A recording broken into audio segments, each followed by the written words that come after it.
Loan එකක් ගන්න ආවේ මිස්. මගේ කැඳ ලොරිය හදාගන්න. කැඳ ලොරියක්නේ. ලොරියට කෑන් එකක්ද ඕන? නෑ මිස් ලෝන් එකක් ඕන. ඒක තමයි. ලොරියට කෑන් එකක් නේ ඕන දැන්.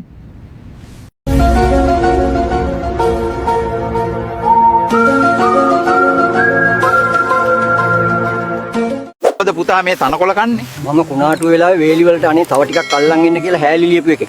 මදි වුණොත් වරෙන් කොල්ලෝ. අපේ වත්තේ තනකොළ තියෙනවා. සියෙන් දඩ ගහනවා ඕවරයක් නැහනේ. කාර් එකේ ගියත් මං නම් හෙල්මට් එක දාගෙනමයි යන්නේ. Safety first. මනමාලයා බොන්නේ එහෙම නෑ නේද උන්නේ? මගේ දුව හරි අහිංසකයි. අපෝ නෑ. එයා බොන්නේ පාටි දාපු දවසට විතරයි. හැබැයි ඉතින් පොඩි අවුලකට තියෙන මිනිහට දවස් 345ම පාටි තමයි. මූණේ රැලි යන්න ක්‍රීම් ගාලා හරියන්නේ නැහැ. රෙදි වල රැලි යන්න අයන් කරනවා වගේ මම මූණ අයන් කරගත්තා. දැක්කනේ දැන් කෙල්ල වගේ. පිස්සුත් යාළුවන්ට දාන්නම්. හිරු, තරු, නෙතු, සෝස බෝලේ, සුදු බෝලේ, අල බෝලේ. නයිස්. කොල්ල යාළුවන්ට දාන්නම්. කලුවා, තඩියා, කැතයා, බොකයා, බීඩියා, වණ්ඩා.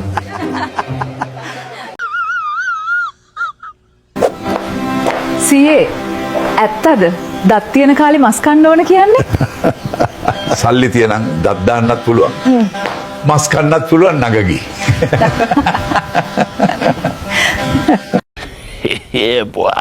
අවුරුදු දෙකක් යනකම් සැලරි එක සාමාන්‍යයෙන් 20000ක් වගේ. හැබැයි ඊට පස්සේ ලක්ෂයක වගේ සැලරි එකට යන්න පුළුවන් තරයිද? එහෙනම් සර් මම අවුරුදු දෙකකින් එන්න 20000 තියන් ඉඳගනින් ඔබ. මචං මින්ස් කොසුන්ට උදවි කරන්න ඔයිනි බඩු ටික ගත්තද? අයියෝ මචං එකක් අමතක වුණානේ. ඒ මොකක්ද ඒ? කැමරාව බං.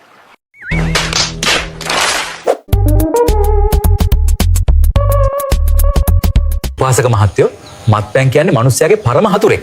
එයාව ලං කරගන්නේ. ඉතින් හාමුදුරුවනේ බණට කියන්නේ හතුරන්ටත් ප්‍රේම කරන්න කිලිනේ. අයියෝ. අනේ ලොකුසියේ මේක කොච්චර ඇද්දත් උඩට එන්නේ නෑනේ. මට හොඳට මහන්සියි දැන්.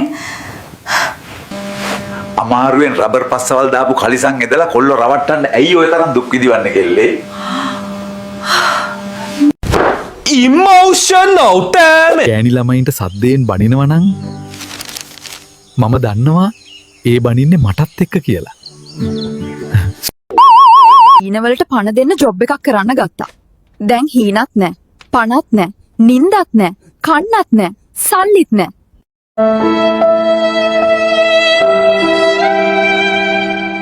අද උදේ මහත්තයා ඇහුවා බං රෑට අම්බ කිස්ස යමුද කියලා.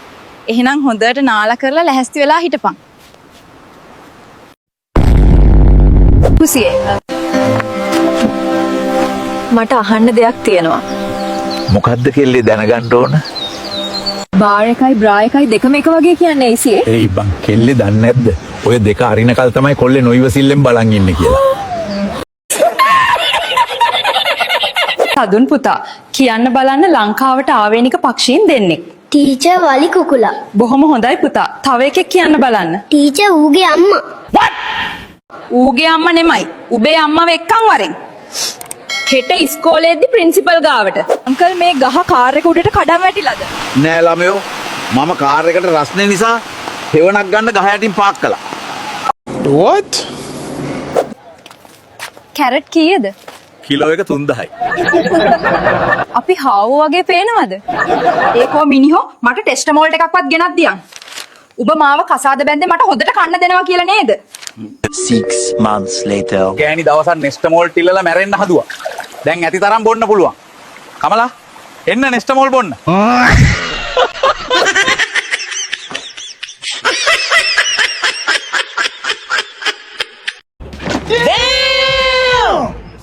මොකද්ද ඔයාට තියෙන ලේඩේ?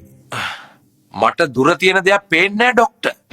ඉතින් යකෝ ළඟට ගිහින් බලපන්කෝ.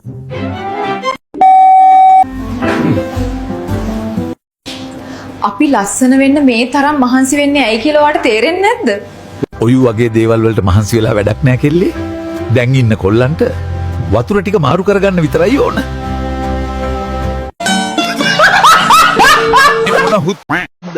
දවසම වැහිනව. ඉවරයක් නෑ වැහි. දෙවියන්ගේ අම්මාව මතක් වෙන්නේ මේ වෙලාවට තමයි. හබෝයි ශ්‍රී ලංකා පීපල්ස්. උඹලට මම නැතුව එක දවසක්වත් ඉන්න බෑ නේද? මං ආවේ නැත්තම් උඹලා ඉවරයි. තේරෙනව නේද මගේ අගේ? අඩෝ ඵලයන් යන්න. මෙතනින් ගේ ඇතුළට වතුර එනවා. දුවපිය බල්ලෝ දෙන්න. ඵලයන් යන්න. දේවියනි මා වැඩිපුරම ප්‍රිය කරන්නේ කට්ට දීමටයි. එසේනම් මුඛයට ලම්බකව මාර්ගගත කරන්න ස්වාමිනී. මොනවද යකෝ මේ උයලා තියෙන්නේ? ලුණු කැට දෙන්නේ. කටේ තියන්න බෑ. ඇයි අනේ? මොකද්ද තියෙන අවුල? ඔයා බලන්න ඕන අපේ අම්මා උයනවා. ඉව ගිලෙන්න උයන්නේ. එහෙමද? ඔක්ක ඉතින් අද ඔයාගේ අම්මා ගෙදරින් එවාපු කෑම එකනේ. ඒකනේ මම බැලුවේ. අම්මා අද ලුණු ටිකක් වැඩිපුර දාලා තියෙන්නේ. අපේ අයිඩින් ඕනතාවේ නැති කරන්න වෙන්නේ නැති. ෂොක් කෑමේ. Big brain. කියන්න අපේ ගෑණි මම ගෙදර එනකම්ම කන්නේ නැහැනේ. උබේ ගෑණි උබට එච්චරටම ආදරෙයිද බං? නැහැ බං. මම එපයි ගෙදර ගිහිල්ලා උයන්න. ජොනි පුතේ. මේ පැත්තෙන් තමයි හරකාව ඇතුළට යවන්නේ. මේ පැත්තෙන් තමයි අර දාපු හරකා සොසේජ් වෙලා එළියට එන්නේ.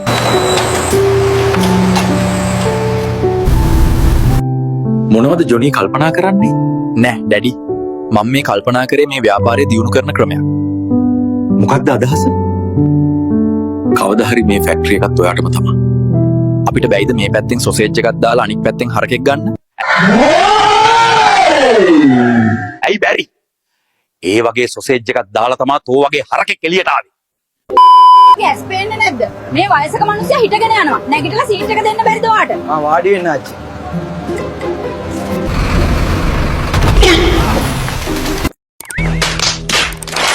මිනිස්සු පඩින්නේ ආදරේ තියෙන තැන්වල. පිස්සු හුත්. කොහමද මචං කොත්තුව? සැර වැඩිද? එයි ඔය අඬන්නේ. පිස්සුද බං? මේ සැර වැඩි වෙලා නෙවෙයි. කඩේ කාට පාඩුයි කියලා මතක් කළා මට සතුටාල එන්නේ. ලොකුසියේ මගේ පූසගේ හොම්බ තෙත් වෙලා. ලෙඩක් හැදිලාද දන්නේ නේද පූසට? කෙල්ලේ පූසගේ හොම්බ තෙත් වෙන එක සාමාන්‍යයි. හැබැයි ලොකු මීයක් කන්න ආස වුණාමත් පූස තෙත් වෙනවා. මම ඔයාලට කුකීස් හැදුවා. අනේ අපේ දෝනි ලොකු වෙලා. දරු පැටිය තමයි ජීවිතේ සගෝ. ආත්මයාගේ බර කීයද? කණ්ණාඩි එක්ක බර කිලෝ 75යි. කණ්ණාඩි නැතුව බර කීයද? දන්නේ නැහැ. කණ්ණාඩි ගලවපුවම මට පේන්නේ නැහැ. දුක් කොමඩු ගෙඩි ඔක්කොම හිල් කරා. දැන් ලක්ෂාණයා මේ වට්ටක්ක ඔක්කොම හිල් කරලා මාර අසහනයක් නේ තියෙන්නේ.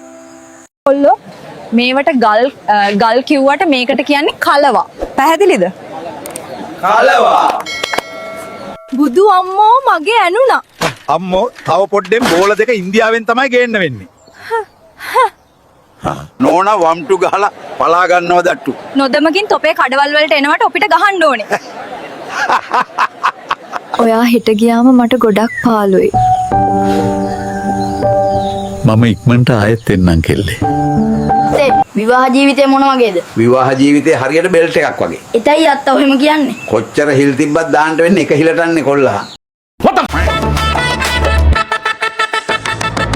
සෙනෙහස කන්දයයි තැනද ගොඩම තලා ආද පතුලෙන් ආලය උතුරයි දැංගලා පහසේ බෑයුව පුල් සද අස්සෙන් බලා දෝනී මමයි ගමේ සද්දන්තම ඇතා නමනම හොඩටම කෙරෙනවා සැරටම සෙල්ලු එල බෙදනවා නහු පිටකටක නෑ ඉස්පාසු මල් පිනිනවා හොඩටම මට නම් ඉවසන්නම් සුදු ගෙම්බෙක් ගිය උඩ බල පන්ද